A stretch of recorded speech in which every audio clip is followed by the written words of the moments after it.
अंशशाथ आरोग्य निधि विषय थोड़ा हटके लिया है।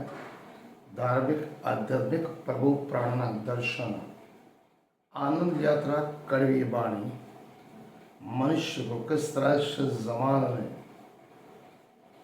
रहना चाहिए उसके लिए छोटी छोटी बातें, छोटे छोटे एपिसोड। आज का विषय आरोग्य निधि।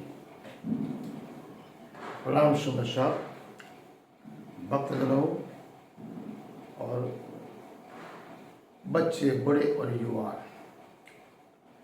1947 में भारत आजाद हुआ। उसके पहले सदियों पहले की बात करें, मुगल के बाद अंग्रेज आए। अंग्रेजों के आने के बाद हिंदुस्तान की प्रजा चाय पीने लगी। ऐसा सर्वविदित है। चाय बहुत, सुबह उठ के पहले चाय चाहिए। बिना चाय पिए हिंदुस्तान में कोई भी व्यक्ति अपने आप को तरोताज़ा नहीं समझता, ऐसा वो मानता है। लेकिन मेरे हिसाब से वो मानसिक तौर पे चाय पीने का वो गुलाम बन गया है। चाय उसके लिए एक प्रकार का नशा है, एक प्रकार का व्यसन है। 100 साल पहले हिंदुस्तान के सभी प्रजा दूध, दही, माखन, मिश्री खाते थे, अपने आप को तरोताजा मजबूत समझते थे। तो आज का आरोग्य निधि का विषय है, चाय पीने से फायदा होता है कि नहीं होता है। चाय व्यसन है, नशा है या एक पीने लायक पदार्थ है। मेरे हिसाब से चाय हिंदुस्तान के हर गली नुक्कड़, शहर में, शहरों में, दुकानों में, होटल्सों में, रेस्टोरेंट में चाय मिलती है। लेकिन चाय में क्या होता है? चाय कौन सी चाय? दूध वाली चाय या काली चाय? चाय दो प्रकार की है। पहली वाली चाय दूध डालने के बाद जो चाय बनती है उससे क्या होता है, चाहे वो गाय का दूध हो या भैंस का या बकरी का या भेड़ का, दूध के अंदरूनी जो तत्व है, प्रोटीन, विटामिन और मिनरल्स, जैसे आप चाय में दूध डालते हो वो सभी तत्व का नाश हो जाता है। दूध हमारे प्राचीन शास्त्रों में, आरोग्य ग्रंथों में लिखा था, दूध संपूर्ण पूर्ण आहार है। जबकि चाय में रहने वाला टेनिन नामक तत्व, जैसे आप दूध को चाय में डालते हो उसको शक्तिहीन बनाता है। दूध के अंदर का प्रोटीन, विटामिन, मिनरल नाबूद हो जाता है। चाय पीने से उसके अंदर का जो कैफीन तत्व आता है, केमिकल्स आता है, उससे देश के ज़्यादातर लोग क्या बोलते हैं, हमको स्फूर्ति का एहसास हुआ। लेकिन ऐसा नहीं है। घर की चाय, होटल की चाय, नुक्कड़ की चाय, लारी की चाय, रेस्टोरेंट की चाय, मोहल्ले गली गच्चे की चाय में आपको टेस्ट 2 मिनट के लिए आता है। खांड वाली चाय हो, शक्कर की चाय हो या गुड़ की चाय हो। अगर शक्कर कम है तो ज़्यादा शक्कर है, कम है तो आप कम बोलते हो। देखिए, उसको पीने के बाद किसी को मजा आया, स्फूर्ति आई, और केवल 1 या 2 मिनट के लिए उसको स्फूर्ति आती है। क्योंकि चाय में कैफीन नामक जो तत्व है उससे आपका माइंड कंट्रोल में एक उत्तेजना आती है। कहने का तत्व, दूध वाली चाय पीने से मजा तो नहीं आता, स्फूर्ति नहीं, उसके अंदर का जो कैफीन तत्व है आपके मगज के नस को कंट्रोल करता है। क्योंकि क्या होता है, रूटीन वर्क आप काम कर रहे हो, डेली काम कर रहे हो, कोई कार्य का कोई टेंशन है, भागादौड़ी करते हो, तो स्वाभाविक है आपके मगज के अंदरूनी कोशिकाओं में ग्लूकोज की कमी हो जाती है। तो आपको मगज की कोशिका में ग्लूकोज की कमी होती है।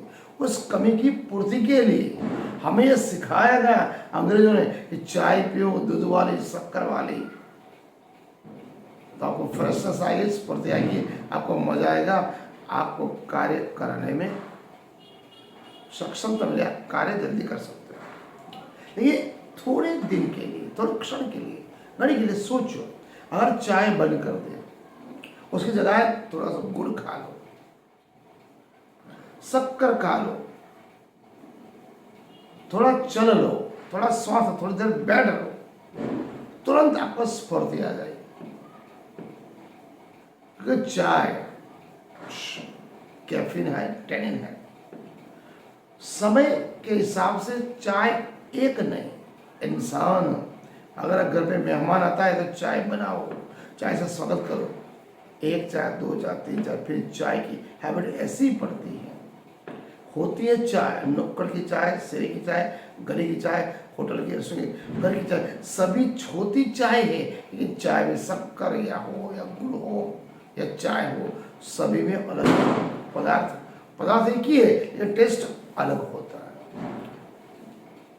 तो क्या होता है, उस हिसाब से हमारे पाचन तंत्र के ऊपर उसका बहुत बड़ा असर होता है।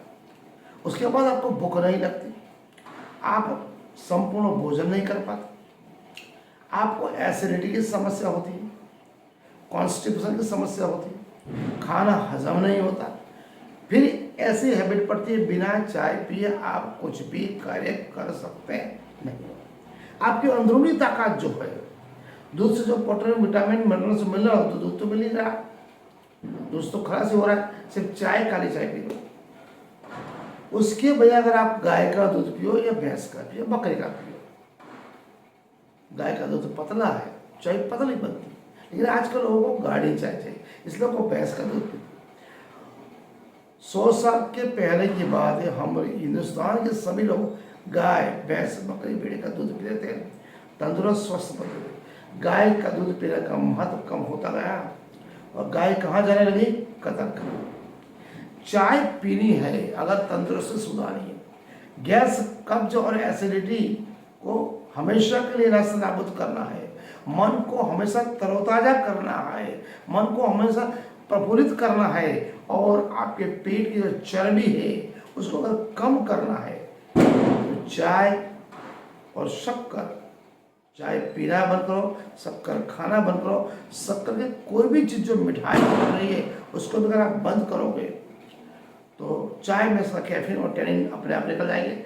शक्कर बंद होगी तो बॉडी में से चर्बी कम हो जाएगी। उसके बाद आपको काली चाय पीनी चाहिए, 1-2 दिन आप ट्राई करो। काली चाय 1.5 ग्लास पानी लेना, 4 तुलसी के पत्ते, 1 इलायची, 2 मरी, 2 फुदीना, 2 लौंग, और उसमें डाल दो गर्म पानी में 50 ग्राम गुड़ डालो, थोड़ा सा अदरक डाल दो, 10 मिनट उसको गर्म करो। जैसे 1-2 उबाल आ जाए उसको छान लो, वो काली चाय बनेगी। आप हृदय मंत्र आत्मा से प्रफुल्लित हो जाओगे, स्फूर्ति आ जाएगी। कितने साल पुरानी गैस, कब्ज और एसिडिटी मिट जाएगी, और अपने आप 6 महीने में पेट की चर्बी कम होने से आप अपने आप को पतला महसूस करोगे। दावे के साथ कहता हूँ, केवल 15 दिन में आपके चेहरे पे लालिमा आ जाएगी। उम्र से ज़्यादा आप जवान हो गए, फ्रेश हो गए, तरोताजा रहोगे और तंदुरुस्त रहोगे। इसलिए गैस, कब्ज और एसिडिटी, कोलेस्ट्रॉल से बचना है, हार्ट अटैक से बचना है, ज़्यादा चर्बी वाला शरीर से बचना है, तरोताजा हमेशा रहना है, तो काली चाय पियो, आयुर्वेदिक चाय पियो। इसको पीने से फायदा क्या है, लंबी बीमारी से आप बच जाओगे। इसलिए कहते हैं, अगर अपने आप की तंदुरुस्ती को अपने हाथ में रखना है, हेल्दी बॉडी में क्या हेल्दी माइंड रखना है।